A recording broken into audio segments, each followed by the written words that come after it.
both how we went about it, or not specifically that work, but also how we go about futures work in general at Nesta, and also to talk a little bit about the visions themselves, and then a couple of reflections on those visions in a post-pandemic world. So I'm happy to be here with you and looking forward to this. I'm going to share my screen, which is obviously always an exciting part of any Zoom or Teams call. And I will go into present mode, but what I wanted to do was see if, and maybe Noel could just intervene. Yeah. If I do that, do you see my speaking notes as well as the slides? No, at the moment I can see the first slide deck. I can see kind of a grey box, but that might be, well, a grey blank box, but that might be my laptop. But otherwise it looks like it's on slideshow mode. Yeah, I've got grey blocks in the middle of this as well. Okay, I think that's not going to work then. Cool. Okay, I'll just have to share my. I'll do it different. I'll just do a normal present mode, and then I'll see if I can get my speaker notes up on a different. Yeah, that's better. So let's see if I can do it this way. I did bring a iPad to try and cover this eventuality. So yeah, as Noel actually introduced Nesta very well, which is really good. I don't mean I don't have to, but I will just say that we are at the moment going through a sort of strategy development process. So we'll still be doing all of the things that Noel mentioned, but the idea is that in future we're going to be more applied with how we do it. And so we're developing 3 core innovation missions, which will guide all of our work, will be the golden thread through all of our work. And the intention is that will help us be more applied, to do more work on the ground in partnership with organizations such as yourselves, and to be able to follow through the full innovation life cycle as we do it. So it's been a period of lots of change for us really at Nesta in recent months, because obviously we've adapted to a new kind of working reality, but also we're adapting how Nesta pursues its missions as well.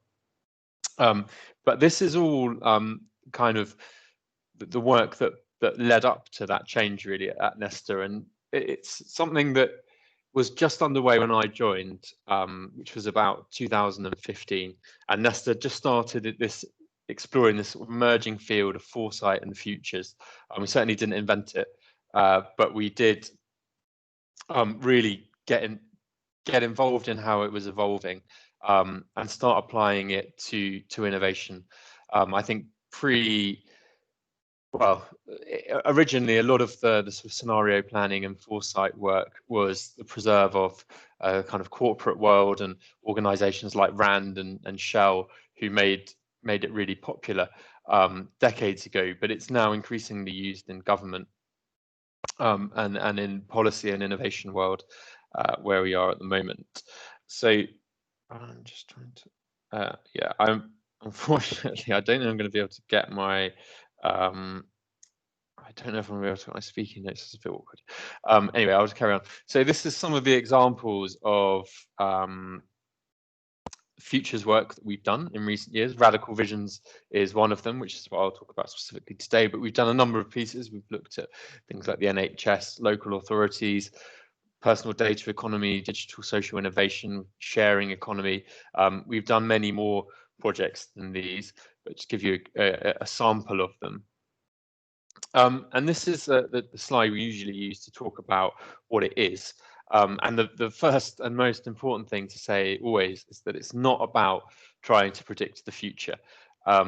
It's about trying to understand a range of possible, plausible and desirable futures. And the basic thesis of that is that it's better to talk about the future than to not talk about the future.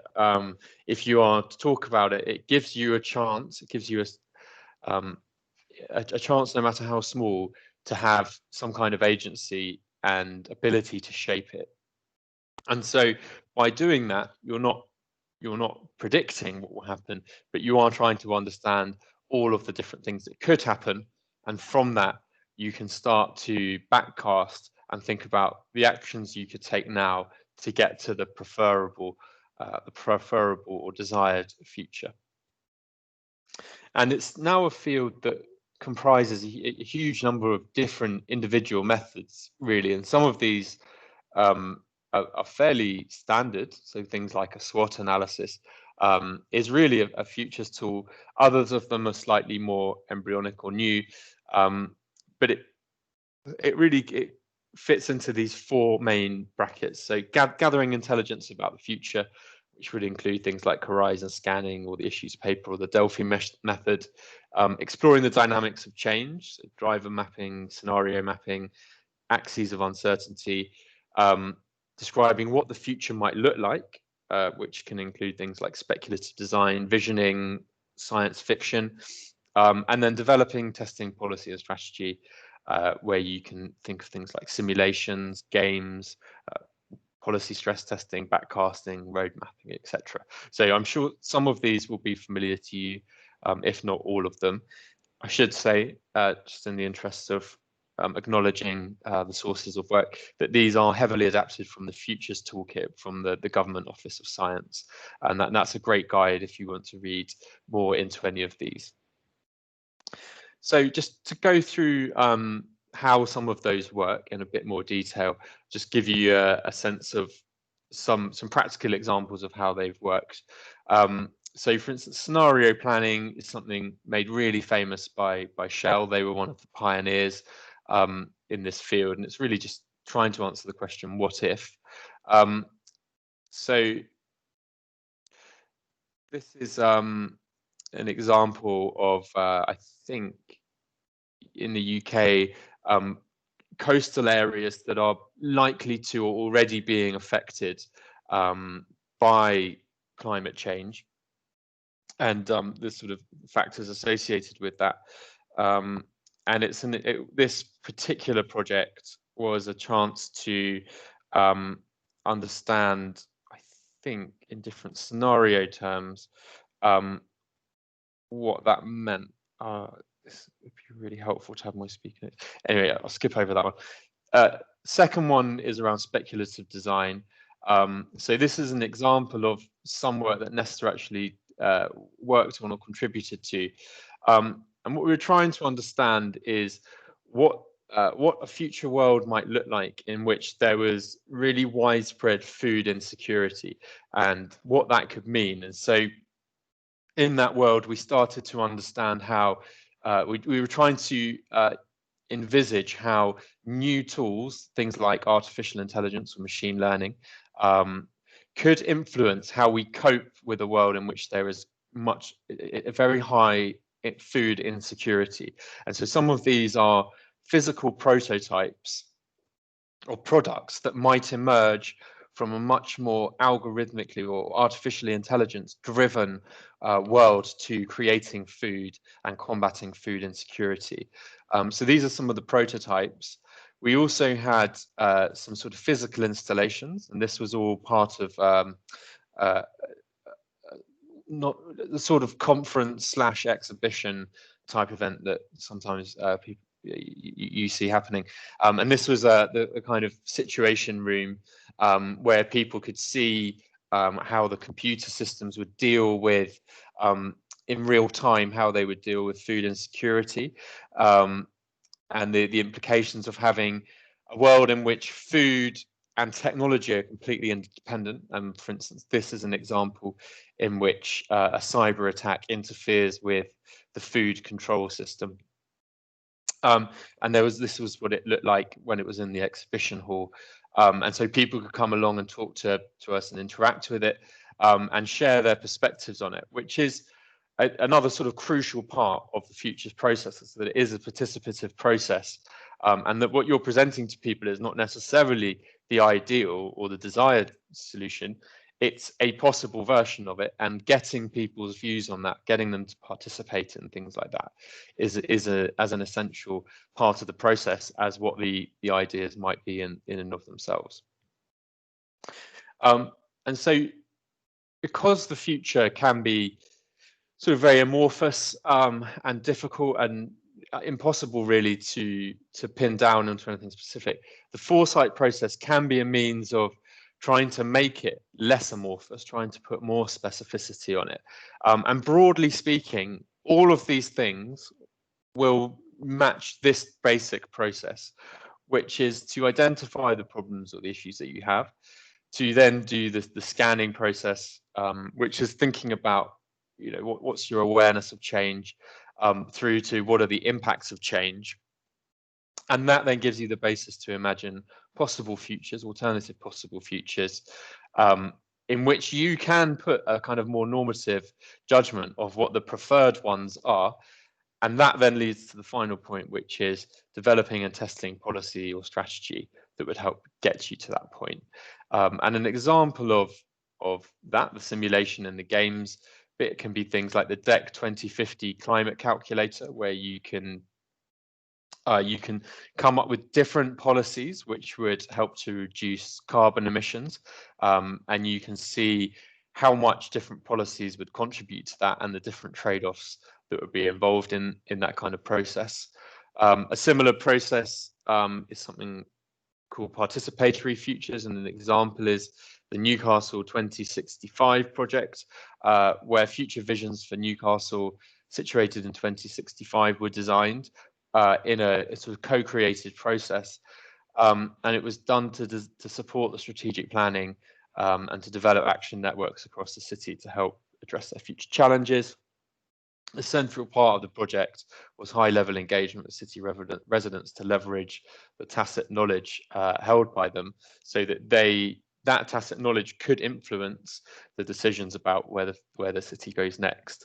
And so some elements of that were this museum / exhibition where people could come and see the past, present, and future of Newcastle. There were designs and maps from history through to blueprints, maps, physical representations of what it could look like in the future, and that was available for the public to come and see.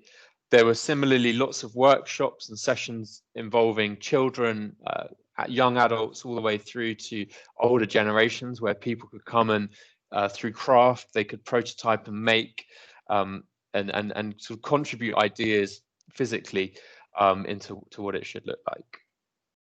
So that's a kind of very quick summary of what the futures and foresight process can look like. And then that leads us on to talking about the radical visions of future government, which is a piece of work we did last year to coincide with our Government Innovation Summit. And that was an attempt to sort of fairly self-explanatory, come up with radical visions for future government, but to do so in a way that was participatory and open and crowdsourced. So we created an open call around about April last year, inviting people to submit short ideas which would explore how technology, social management, and other trends would shape government in the future. And we set a time horizon of 2030, which was around about a decade in advance. And the idea of that open call was that we wanted to make sure that absolutely anyone could contribute an idea to this. So there was no eligibility criteria based on who you were or your past experience, where you live. It was really open to absolutely anyone around the world. And what we did was set a quite light touch expression of interest or initial pitch, which was a sort of 200 to 300 word pitch. I then administered the call, but what I did was anonymized all of them and put them all then to a panel of people at Nesta. So what they were looking at really was just the idea. They had no other accompanying information about who had bid for it. And we wanted to do that to make sure that this was a process that would be as free of bias and of kind of preconceived notions of who should get to have a say in the future as possible.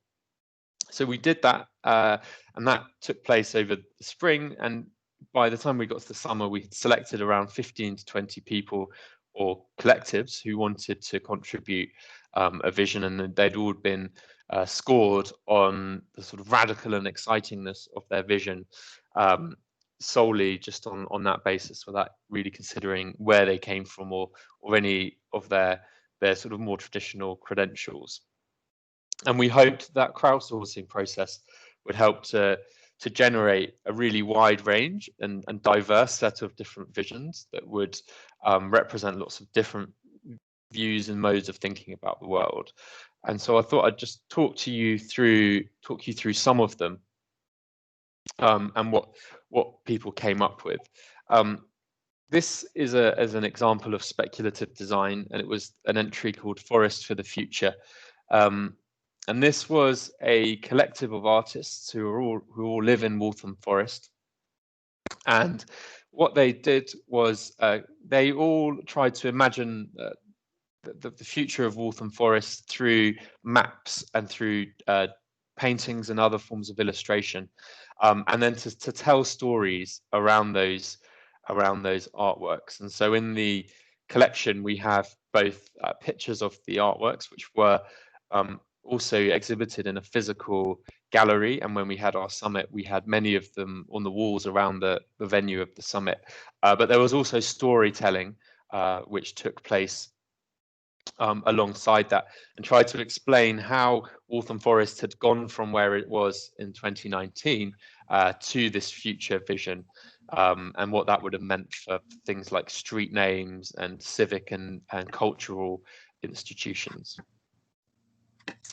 This second example was from someone who lived in the west coast of America, who'd never heard of Nesta until we had done this open call, but he was alerted to it by a friend of his, and it wasn't really anything to do with his day job, but he'd just been sort of kicking around these ideas around what it would mean to really take care of the world's most vulnerable people. So what would it mean to properly take care of refugees?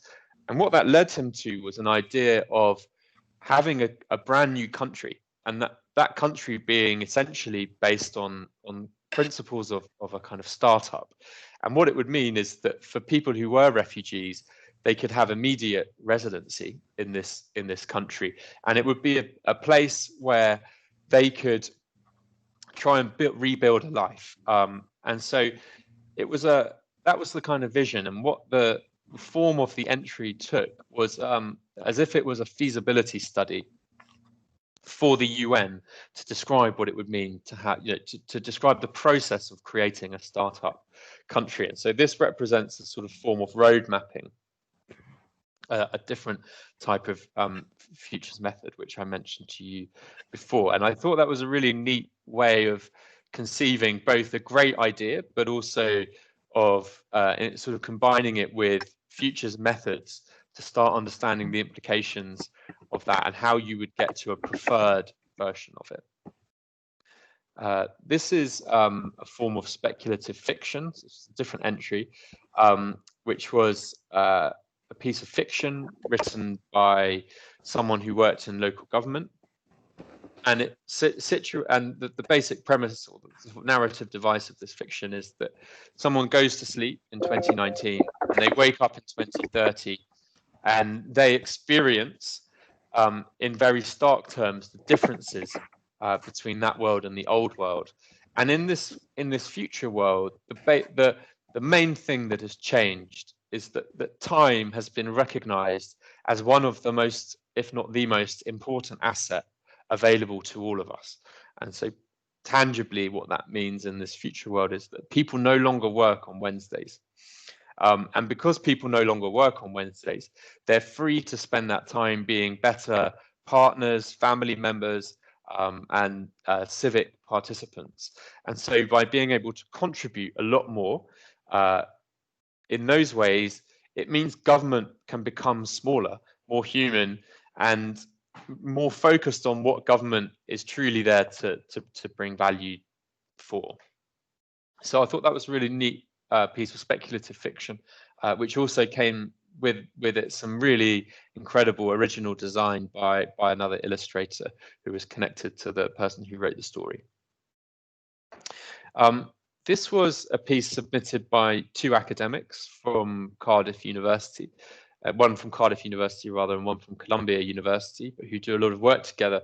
And this was an interesting, because it was a kind of a set of design principles really for what future government should look like, and it was based around the idea of experimentalism.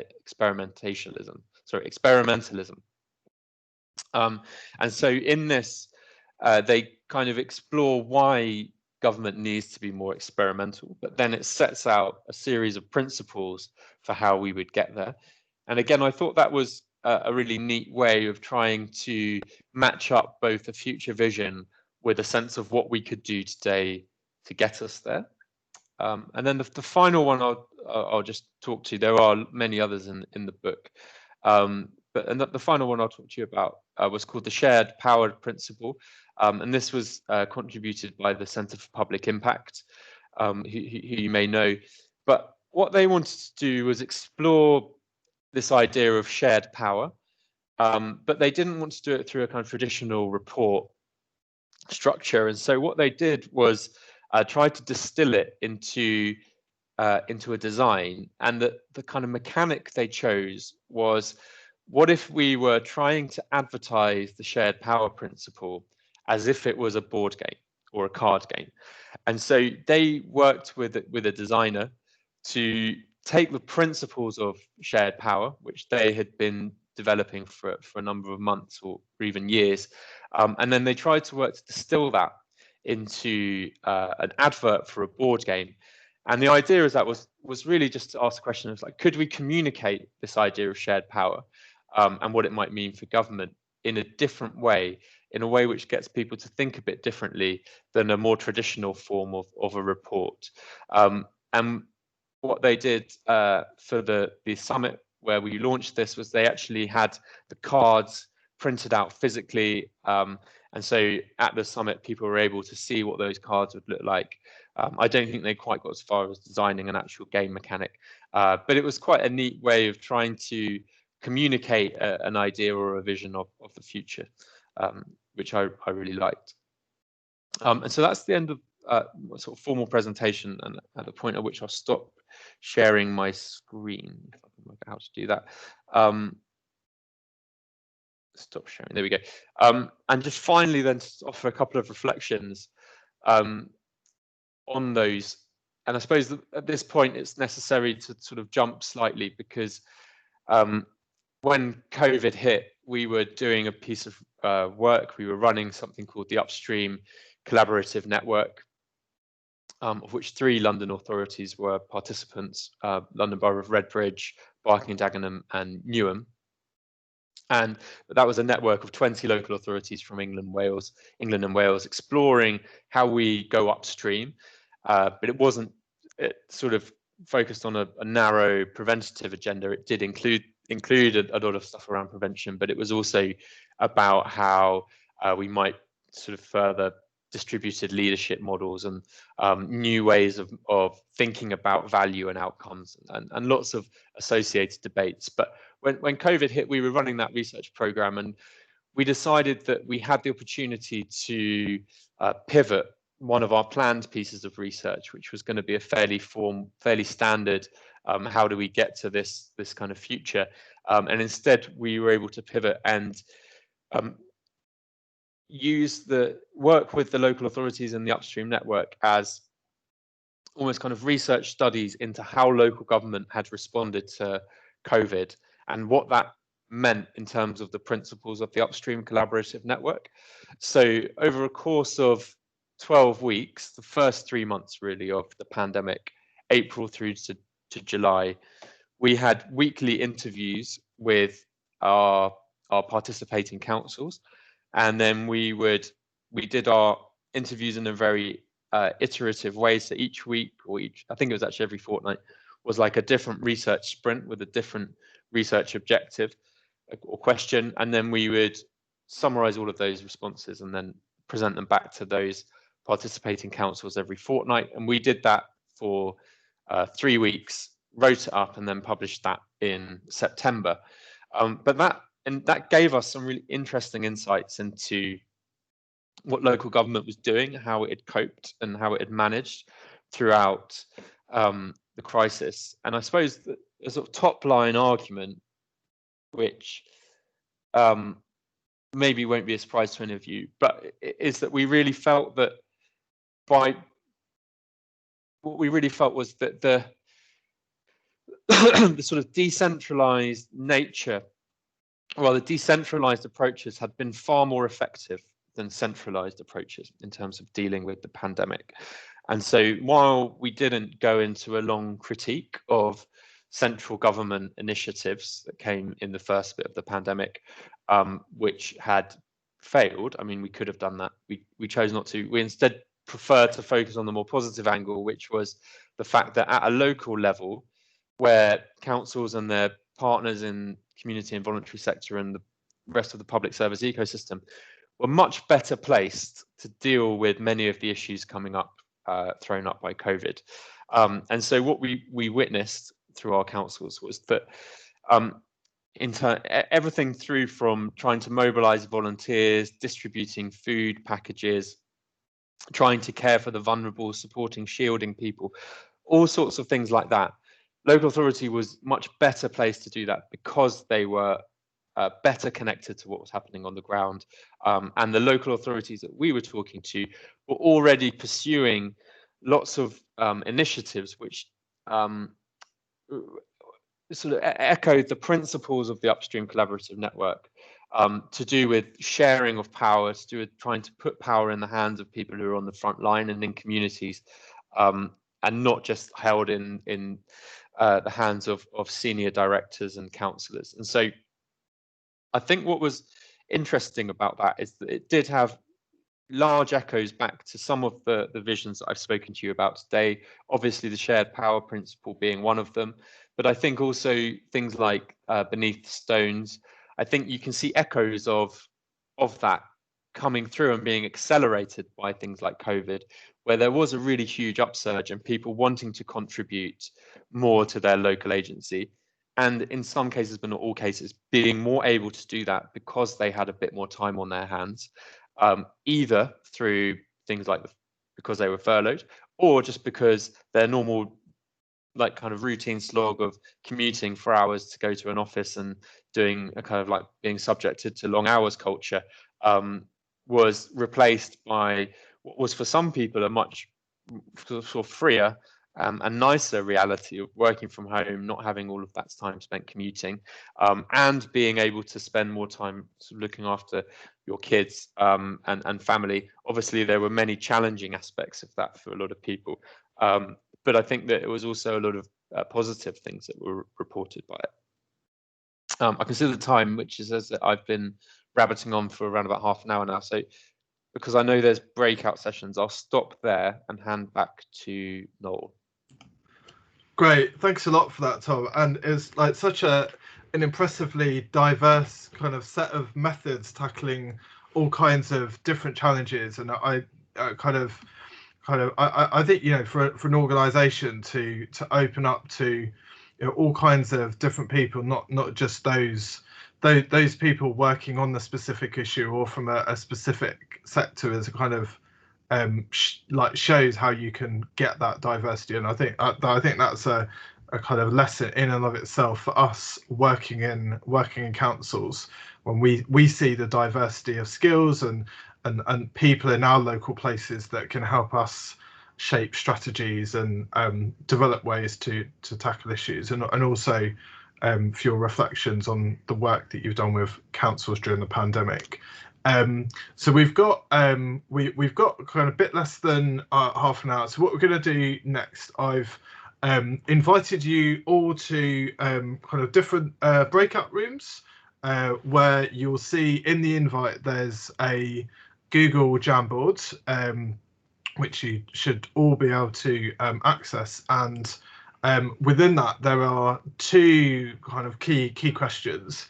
The first of which are kind of what lessons or kind of methods from the presentation kind of really inspired you that you would like to take into your team or organisation or explore further. And kind of the second one is, in your groups, are there kind of any particular challenges or projects that you might have in common across different organizations that you might want to test out one or more of these methods. And then we will come back